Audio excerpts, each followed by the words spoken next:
अगर मैं आपसे कहूं कि ईरान ने ठोक डाले अमेरिका के 37 सैनिक, तो क्या आप ये सुनकर विश्वास करोगे? अरे ये विश्वास यार ना हमें हो रहा था ना आपको होगा। लेकिन अभी हाल फिलहाल ईरान ने जो ठोकैया अमेरिका की है वो सुनकर अभी आप बौखला जाओगे।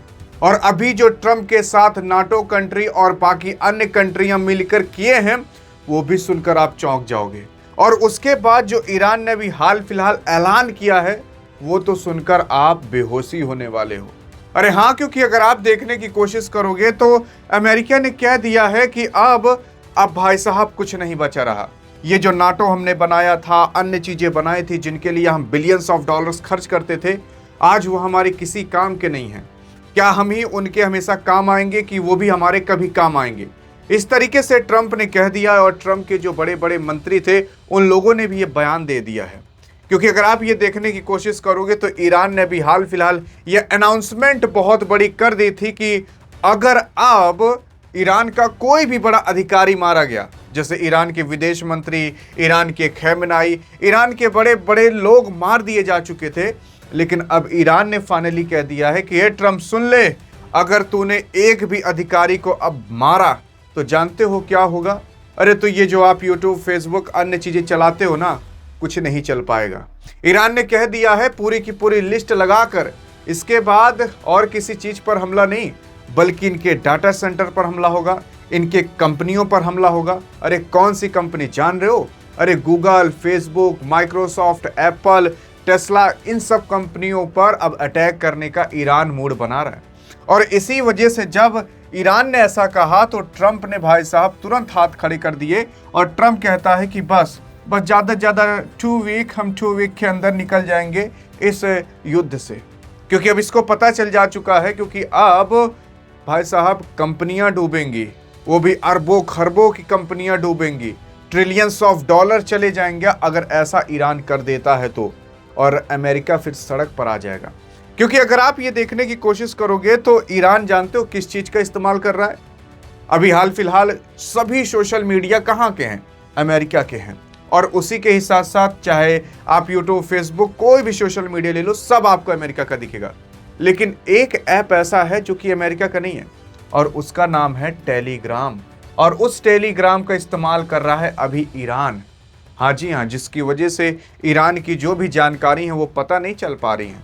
टेलीग्राम तो रूस का है ना, इस वजह से। और अगर आप ये देखने की कोशिश करोगे तो इससे कैसे ये फायदा उठा पा रहा है, क्योंकि ईरान को सैटेलाइट दे रहा है चाइना, और जिसकी वजह से वो पूरी की पूरी लोकेशन निकाल पा रहा है। और उसी के ही साथ साथ अगर आप देखोगे तो ईरान अभी यार जो मोटरसाइकिल के इंजन होते हैं जो कबाड़ के भाव में पाकिस्तान में अन्य जगह मिल जाते हैं, उनको सस्ते सस्ते में बल्क में खरीद कर लाकर जो शहीद ड्रोन है उसमें लगा कर छोड़ रहा है। मतलब इस तरीके से ये मार रहा है बहुत सस्ते सस्ते हथियार से, लेकिन जो डैमेज कर रहा है वो बहुत बड़े चीज़ों को डैमेज कर रहा है।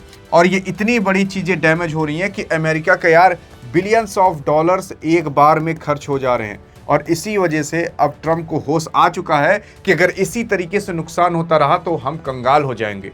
अरे आप कंगाली की अगर हालत देखो तो इस मैप में आपको सब कुछ दिखाई देगा कि ईरान ने भी कहां कहां पर अटैक किए हैं। देख सकते हो कुवैत को तो पूरा लाल ही कर दिया है, क्योंकि कुवैत के अंदर काफ़ी ज़्यादा अमेरिका की मिलिट्री बेस थे।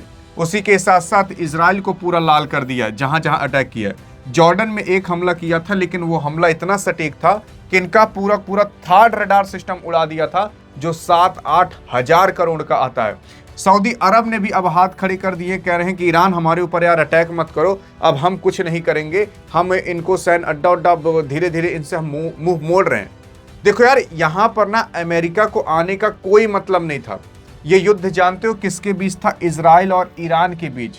अब यहाँ पर ईरान इन सब के ऊपर हमला क्यों कर रहा है पता है? खाड़ी देशों पर, क्योंकि अमेरिका का यहाँ पर सैन्य अड्डा है।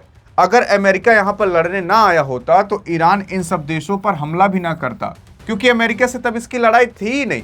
इसकी लड़ाई केवल इजराइल से थी, क्योंकि इजराइल से कुछ समय पहले भी लड़ाई हो चुकी थी। लेकिन ट्रंप जो इस युद्ध के अंदर कूद गया, ये युद्ध इसके लिए एक काल बन गया, और इसके लिए नहीं, पूरे अमेरिका के लिए। क्योंकि अब ईरान ये सोच रहा है कि ये जो सऊदी अरब में आपको पता है यार लगभग 70-80% पानी ये लोग यही जो समुद्र का पानी है इसको प्योर करके पीते हैं। और यहाँ पर लगभग 200-300 मशीनें हैं बड़ी बड़ी जो इस पानी को प्योर करती हैं। अब ईरान कह रहा है कि हमें खाली 200-300 मिसाइलें लगेंगी इन पानी को उड़ाने के लिए, इनके पानी को मशीनों को उड़ाने के लिए। यार सऊदी अरब के लोग प्यासे मर जाएंगे, कुवैत के लोग प्यासे मर जाएंगे, यूएई के लोग प्यासे मर जाएंगे। हाँ कि यार गोला बारूद हथियार बात की बात है, सबसे पहले आता है पानी।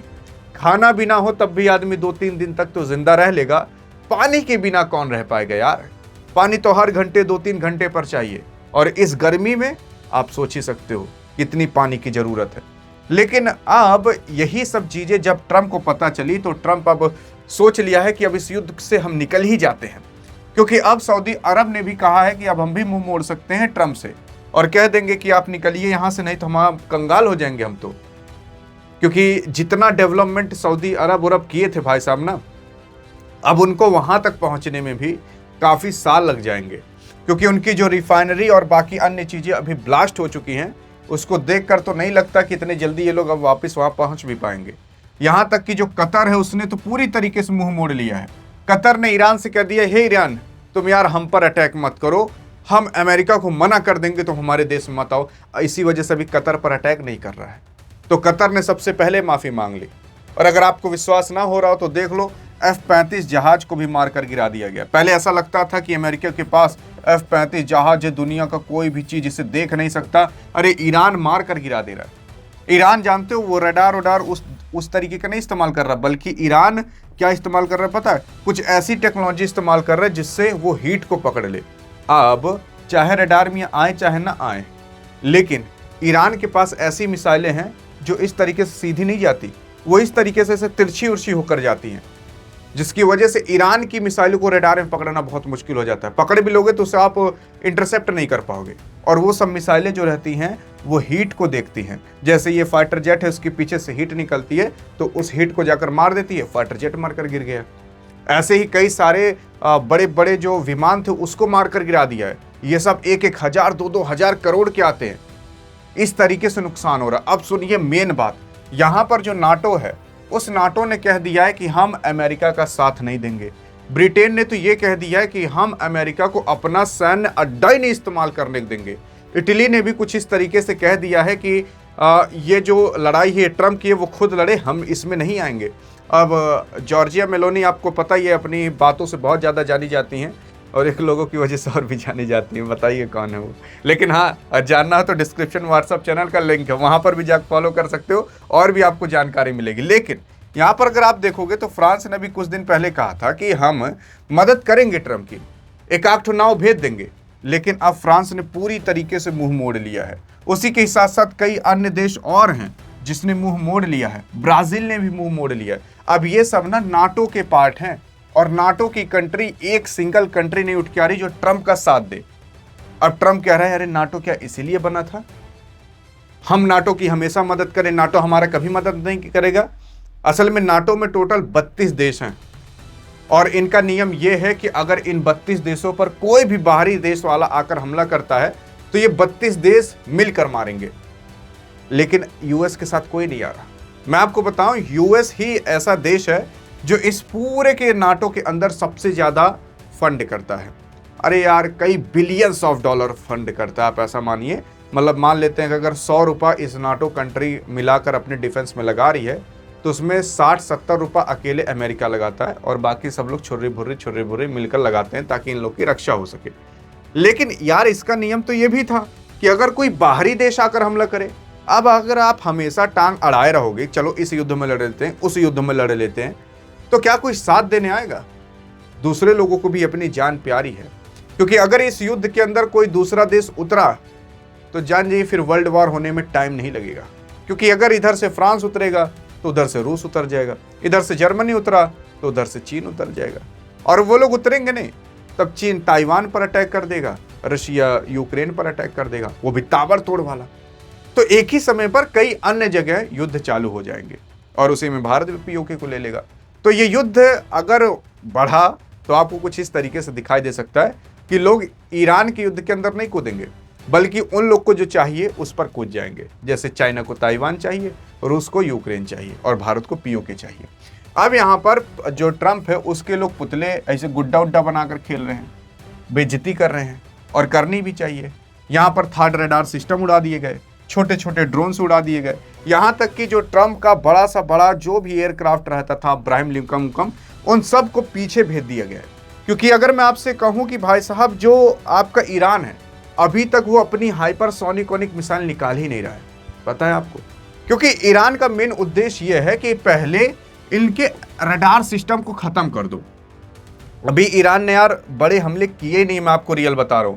अभी वो अपनी हाइपरसोनिक सुपरसोनिक मिसाइल निकाला ही नहीं है। अभी केवल वो ड्रोन खेल रहा है, और इस ड्रोन से जितना नुकसान हो सके उतना वो पहुंचाने की कोशिश कर रहा है। और जैसे इनके रडार सिस्टम और मिसाइल्स खत्म हो जाएंगे ना, तब ये निकालेगा अपनी हाइपरसोनिक मिसाइल। तब जो ये ताबड़तोड़ हमले करेगा ना, दुनिया देख नहीं पाएगी कहां से गई मिसाइल और कहां जाकर गिरी। तब ये एकाक बिल्डिंग नहीं टूटेंगी, बल्कि एक पूरा का पूरा एरिया खत्म होगा। ऐसी ऐसी मिसाइलें फिर निकालेगा। फिर अगर आप देखोगे तो यहाँ पर अब भले आपको डॉलर अभी थोड़ा मजबूत होते हुए दिख रहा है, अगर ट्रंप ये युद्ध हार गया और ईरान ने न्यूक्लियर बम बना लिया, तो आपको जो $1 अभी 95 दिख रहा है, तो $1 आपको 60-70 आते हुए दिखेगा, 40-50 आते हुए दिखेगा। क्यों? आप सोच रहे होगे ना यार क्यों? देखो यार, असल में स्ट्रेट ऑफ हॉर्मुज के कारण यहाँ से तेल जा नहीं पा रहा है। ईरान कह रहा है हम यहाँ पर टोल टैक्स लगाएंगे, लगभग 18-19 करोड़ रुपए एक नाव को जाने के लिए हम लेंगे। यहाँ पर जो तेल का दाम है हर घंटे ऊपर नीचे फ्लक्चुएट हो रहा है, $1-1 $2-2 कभी कभी हो जा रहे हैं। इसी वजह से भाई साहब यहाँ से नाव नहीं जा पा रहे, तो तेल की पूरी किल्लत आ चुकी है दुनिया के अंदर। क्योंकि स्ट्रेट ऑफ हॉर्मुज से टोटल 20% का तेल दुनिया भर का आता जाता था। अब ये नहीं आ जा पा रहा, तो पाकिस्तान में देखोगे 3 तो 350 रुपये लीटर तेल पहुंच चुका है। पाकिस्तान का प्रधानमंत्री शहबाज शरीफ कह चुका है भैया ज़्यादा टहलो घूमो मत, गाड़ी वाड़ी मत चलाओ, इतनी कम वहाँ पर तेल है। इसी वजह से यार ईरान जान रहे कि अगर हम इसको बंद किए रहेंगे तो दुनिया के अंदर किल्लत आएगी। तो ईरान का यहाँ पर पूरी तरीके से दबदबा हो जाएगा। ईरान ये सारे खाड़ी देशों से कह देगा, हे खाड़ी देश, अब तुम्हें डॉलर में नहीं बेचना है तेल को, तुम अब अपने करेंसी में बेचो, या ईरान की करेंसी में बेचो, या इंडिया के करेंसी में बेचो, या चाइना के करेंसी में बेचो, या रूस के करेंसी में बेचो, या फिर लोकल करेंसी में बेचो। डॉलर में तुम्हें नहीं बेचना है। और इनके औकात नहीं है खाड़ी देशों की फिर ईरान को मना कर दे, क्योंकि ईरान के पास परमाणु बम है। बिना परमाणु बम रहे इतना वो ठोक सकता है। सोच कर देखिए, परमाणु बम रहेगा तो क्या होगा।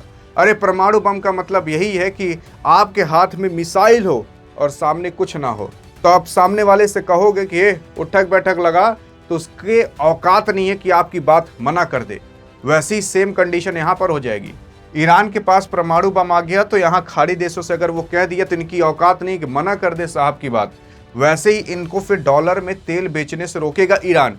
और अगर डॉलर में तेल नहीं बेचेगा तो भाई साहब क्या होगा, डॉलर का दाम गिर जाएगा। और इसी वजह से कहा जा रहा है कि अगर ये युद्ध अमेरिका हार गया तो डॉलर धड़ाम से नीचे आ जाएगा। और अगर आप देखोगे तो इधर इजराइल के ऊपर भी, चाहे हिजबुल्ला हो, चाहे यमन के लोग हैं, वो लोग भी अटैक करना चालू किए हैं। अब इजराइल जब इस युद्ध के अंदर उतरा था, उसने सोचा था केवल ईरान से लड़ना पड़ेगा, लेकिन अभी इजराइल 3-4 देशों से लड़ रहा है। लेबनान से लड़ रहा है, यमन से लड़ रहा है, और भी अन्य प्रॉक्सी ग्रुप जैसे गाजा के अंदर, फिलिस्तीन के अंदर ईरान ने बैठा कर रखा है, वहाँ से लड़ रहा है। अभी इतनी खराब इजराइल की हालत हो चुकी है कि जब ये युद्ध खत्म होगा, 1-2 साल बाद, 6 महीने बाद, तो आपको पता चलेगा कि यार ये इजराइल है कि पूरा खंडहर है। यहाँ के लगभग 5,500 से 6,000 लोग इजराइल को छोड़कर जा रहे हैं। ऐसी कंडीशन आ चुकी है, लोग बंकर में भी नहीं रह पा रहे, क्योंकि वहां पर भी मिसाइलें आकर गिर रही हैं। तो इस वजह से कहा जा रहा है कि भाई साहब इजराइल में बहुत बुरी हाल है। और एट द एंड अगर आप ये देखने की कोशिश करोगे तो अभी जो ईरान है उसने ये भी दावा किया है कि हाल फिलहाल जो अभी अमेरिकी सैनिक आए थे, उसमें से लगभग 37 सैनिक को ईरान ने मार कर गिरा दिया है। कुछ सैनिक बंकर में बैठे हुए थे, कुछ सैनिक इधर उधर थे, तो उन पर मिसाइल अटैक, ड्रोन अटैक के माध्यम से 37 सैनिक को मारकर गिराया।